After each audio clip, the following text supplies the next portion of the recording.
बिस्मिल्लाहिर्रहमानिर्रहीम। अस्सलाम वालेकुम। 7th क्लास चैप्टर 9 पढ़ेंगे हम आज ज्योग्राफी का। लेक्चर नंबर 1 है हमारा। पहले आप मेरी इंस्ट्रक्शंस को सुन लें।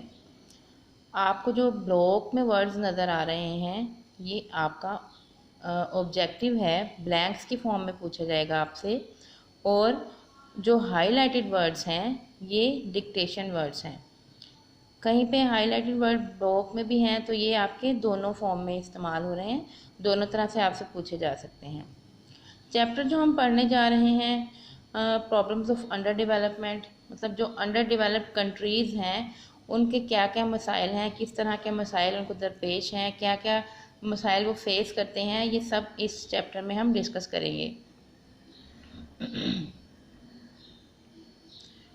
तो आप लोगों ने जो कुछ भी पढ़ना है एक लेक्चर में वो आपने सारा याद करके लिखना है। इसी तरह से ब्लॉक्स भी ब्लैंक्स जो हैं वो भी आपने लिख लेनी है और फिर उसको बाद में आपने ज़ुबानी लिखना है। ठीक है, सेंटेंस लिख लेना है और फिर जिस तरह से आपको कंपोज फॉर्म में स्कूल में ब्लैंक्स मिलती थी इस तरह से आपने उसको तैयार करना है खुद से और फिर उसको आपने अपना चेक करने के लिए उसको लिख के देखना है और फिर बेशक किसी बड़े को चेक करवा लें या आप खुद मैच कर लें। काम डेली बेस्ड आपका होना चाहिए, लर्निंग आपकी डेली बेस्ड होनी चाहिए और जो कुछ भी आपने याद करना है वो एक कॉपी पे लिखते जाना है। आपका ये सारा काम आप स्कूल में सबमिट करवाएंगे और ये चेक होगा। ठीक है, इस चीज़ को श्योर कर लें कि आपने काम डेली बेस्ड याद करके लिखना है जी। अब हम आते हैं चैप्टर रीडिंग की तरफ। सबसे पहले है डेवलप्ड कंट्रीज़। डेवलप्ड कंट्रीज़ कैसे कंट्रीज़ होते हैं, उसकी क्या खसूसियात हैं जिसकी वजह से वो कंट्री डेवलप्ड कंट्री कहलाएगा। फिर उसके बाद जो अंडर डेवलप्ड कंट्रीज़ हैं उसमें कौन सी कमियां रह जाती हैं उस कंट्री को, जो उसकी डेवलपमेंट में ऑब्स्टिकल बन जाती हैं, जो हर्डल्स बन जाती हैं, क्या वजह है कि वो कंट्री अंडर डेवलप्ड कहलाता है। ठीक है, आज हम ये डिस्कस करेंगे।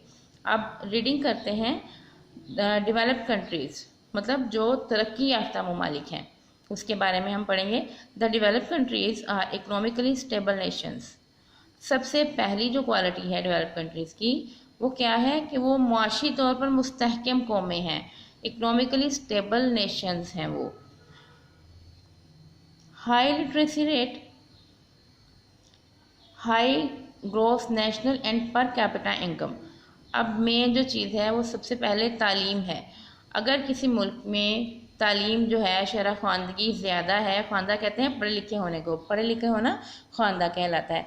अगर किसी मुल्क में शरह ख्वानदगी ज़्यादा है और वहाँ पे पर कैपिटा इनकम फ़ी कस जो आमदनी है एक बंदे की जो इनकम है वो ज़्यादा है तो फिर वो मुल्क तरक्की याफ्ता कहला रहा है।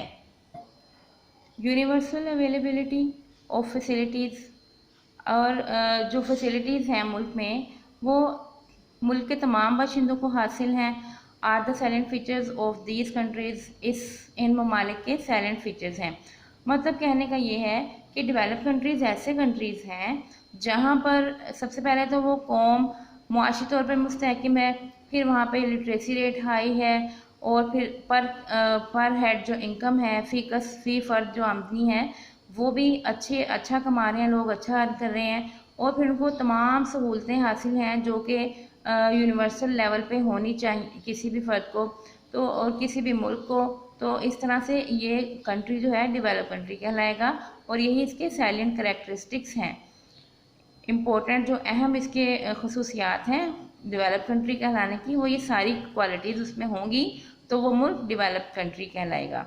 The economies of developed countries rely on industrial production। अब किसी भी मुल्क की जो इकोनॉमी है उसका बेहतर होना वो किस चीज़ पे रिलाई कर रहा है, उसकी मैशत किस चीज़ पे रिलाई कर रही है, उसके इंडस्ट्रियल प्रोडक्शन पर। अगर वहाँ पे सनत लगी हुई है, सनती प्रोडक्शन या पैदावार ज़्यादा हो रही है तो फॉर द डेवलपमेंट उनकी तरक्की के लिए, तो फिर इसका मतलब है कि वो मुल्क वाकई तरक्की करेगा क्योंकि वहाँ पर अच्छी सनत लगाई गई है और लोगों को रोज़गार के मौके मिल गए हैं, इसलिए वो मुल्क तरक्की याफ्ता ममालिक में शुमार हो रहा है। अब industrial activities of these nations are distributed across the country. अब ये क्या बताया जा रहा है कि इंडस्ट्रियल जो एक्टिविटीज़ हैं, सनती जो सरगर्मियाँ हैं वो इन अक़वाम में वो डिस्ट्रीब्यूट की गई हैं अक्रॉस द कंट्री, पूरे मुल्क में। मतलब पूरे मुल्क में जो भी अवाम वहाँ पे रह रहे हैं, बाशिंदे वहाँ के, उन सबको रोज़गार के मौके हासिल हैं। इंडस्ट्रियल एक्टिविटीज़ वहाँ पे हो रही हैं, इसलिए वो अच्छा अर्न कर रहे हैं, और जब अर्निंग अच्छी होती है तो सारा कुछ स्टेबल हो जाता है। The developed nations plan to balance their population and national resources. अब डेवलप्ड कंट्रीज़ की एक बड़ी जो क्वालिटी है वो ये है कि वो क्या करते हैं, वो प्लानिंग से चलते हैं। अगर जितनी उनकी आबादी है तो वो उसी हिसाब से अपने नेशनल रिसोर्सेज को यूटिलाइज़ करते हैं, उनकी खोज लगाते हैं, उनको इस्तेमाल में लाते हैं। The nations also give importance to agriculture production. अब ये जो कौमें हैं ये एग्रीकल्चर प्रोडक्शन को भी इम्पोर्टेंस देती हैं, and use modern agriculture practices, और जो जदीद ज़राअत के तरीके हैं वो ये अक़वाम इस्तेमाल कर रही हैं। The most famous countries of the developed world are, अब वो हमें उन कंट्रीज़ के नाम बता रहे हैं जो कि डेवलप कंट्रीज़ में बहुत ही अहम हैं। उनमें है Japan, United states of America, Germany, France and England etcetera. और बच्चों आगे चल के हम आपसे शॉर्ट क्वेश्चन में ये क्वेश्चन भी करेंगे कि right names of developed countries. तो यहाँ पे फिर आपने अगर चाहें तो आप यही वाले नाम लिख लें, या आप कंपोज से देख लीजिएगा, वो वाले आपने लिख लेने हैं, ठीक है। नेक्स्ट टॉपिक है under developed countries. Under developed मतलब गैर तरक्की याफ्ता या पसमानदा ममालिक। द अंडर डेवलप्ड कंट्रीज़ ऐसे कंट्रीज़ होते हैं जहाँ पर जो हमने ऊपर फैसिलिटीज़ पढ़ी हैं, जो सैलिएंट करैक्टरिस्टिक्स उनकी थी, ये ममालिक उनसे काफ़ी पीछे हैं, इसलिए ये पसमानदा ममालिक कहलाते हैं। The under developed countries are those nations, ये वो कौमें हैं which are financially, economically and technologically weak.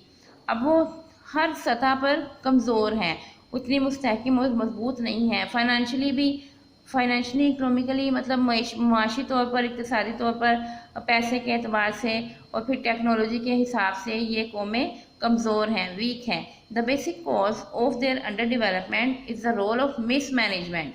अब वो ये बता रहे हैं कि अगर ये कौमें अंडर डेवलप्ड हैं तो इसकी क्या वजह है। इसकी वजह क्या है? मिस मैनेजमेंट है, इंतज़ाम जो है वो अच्छा नहीं है। Over population, scarcity of resources and low literacy rate are the other main obstacle in the way of their development। excuse me। अच्छा, मिसमैनेजमेंट में सबसे ज़्यादा जो हाईलाइटेड प्रॉब्लम्स हैं उनकी, जो उनकी तरक्की के रास्ते में रुकावट है, वो क्या है? वो ओवर पॉपुलेशन है। मतलब डेवलप कंट्रीज़ की अगर पॉपुलेशन ज़्यादा है तो वो उस हिसाब से अपने नेशनल रिसोर्सेज को इस्तेमाल करते हैं। अगर उनके आबादी ज़्यादा हो रही है तो वो उस हिसाब से उनके लिए रोज़गार के मौके पैदा करते जाते हैं, इंडस्ट्रीज़ लगा देते हैं, या कोई और फैक्टर बन जाता है उनके पास जिससे कि लोग अर्न कर सकें। अब हमारे पास रिसोर्सेज की भी कमी है और हमारा लिटरेसी रेट भी लो है, मतलब हमारी आवाम इतनी पढ़ी लिखी नहीं है। अंडर डेवलप कंट्रीज़ की बात हो रही है वहाँ पे, इसलिए ये पाकिस्तान भी उन्हीं में से एक मुल्क है जहाँ पे ये तमाम मसाइल मौजूद हैं। अब यही सारी चीज़ें, मतलब over population, scarcity of resources और लो लिटरेसी रेट, ये मेन ऑब्स्टेकल्स हैं, रुकावटें हैं किस चीज़ में? डेवलपमेंट में, तरक्की में। The subsistence agriculture is the main source of survival. अब जो एग्रीकल्चर का मौजूदा एग्रीकल्चर है, ये एक मेन सोर्स है बचने का, बचाव का, बका का, ज़िंदगी का, क्योंकि खुराक हमें एग्रीकल्चर से ही मिल रही है। अब पॉलिटिकल इंस्टेबिलिटी है, सियासी अदम इस्तेहकाम है, आए रोज़ हमारी हुकूमतें बदलती रहती हैं। फिर फाइनेंशियल करप्शन है, मुआशी तौर पे बदनवानी है, करप्ट है हमारा मुआशरा और उसकी इस्लाह की बहुत ज़रूरत है। एंड फॉरेन लोन्स और गैर मुल्की जो कर्ज़े हैं, हर हुकूमत आती है, कर्जा लेती है मुल्क की तरक्की के नाम पर और फिर पता नहीं कहाँ चला जाता है। Are the major causes of their under development. ये तमाम जो हैं किसी भी मुल्क की अंडर डेवलपमेंट की बड़ी बड़ी वजूहात हैं। अब आगे चल के बताया जा रहा है कि कौन कौन से ममालिक जो हैं वो अंडर डेवलप्ड हैं। Pakistan, Bangladesh, Afghanistan and India etcetera and many other countries of Asia, Africa and South America belong to under developed countries. अब ये तमाम ममालिक जिनके आपकी बुक में नाम दिए गए हैं, ये सब के सब अंडर डेवलप्ड कंट्रीज़ हैं। अब आपसे यहाँ पे क्वेश्चन किया जाएगा right names of 5 under developed countries, तो आप चाहें तो ये वाले लिख लें, चाहें तो आप जो आपको कंपोज फॉर्म में मिलेंगे वो लिख लें, ठीक है, इट्स अप टू यू। और यही आपकी डायरी है, डेली बेस्ड आपने काम करना है, जैसे कि मैंने स्टार्ट में भी आपको बताया है, आपने डेली बेस्ड काम करना है, जो भी याद करना है वो आपने लिखना है, और ये आपका काम स्कूल में सबमिट होगा और फिर हम उसको चेक करेंगे, ठीक है बच्चों, ओके।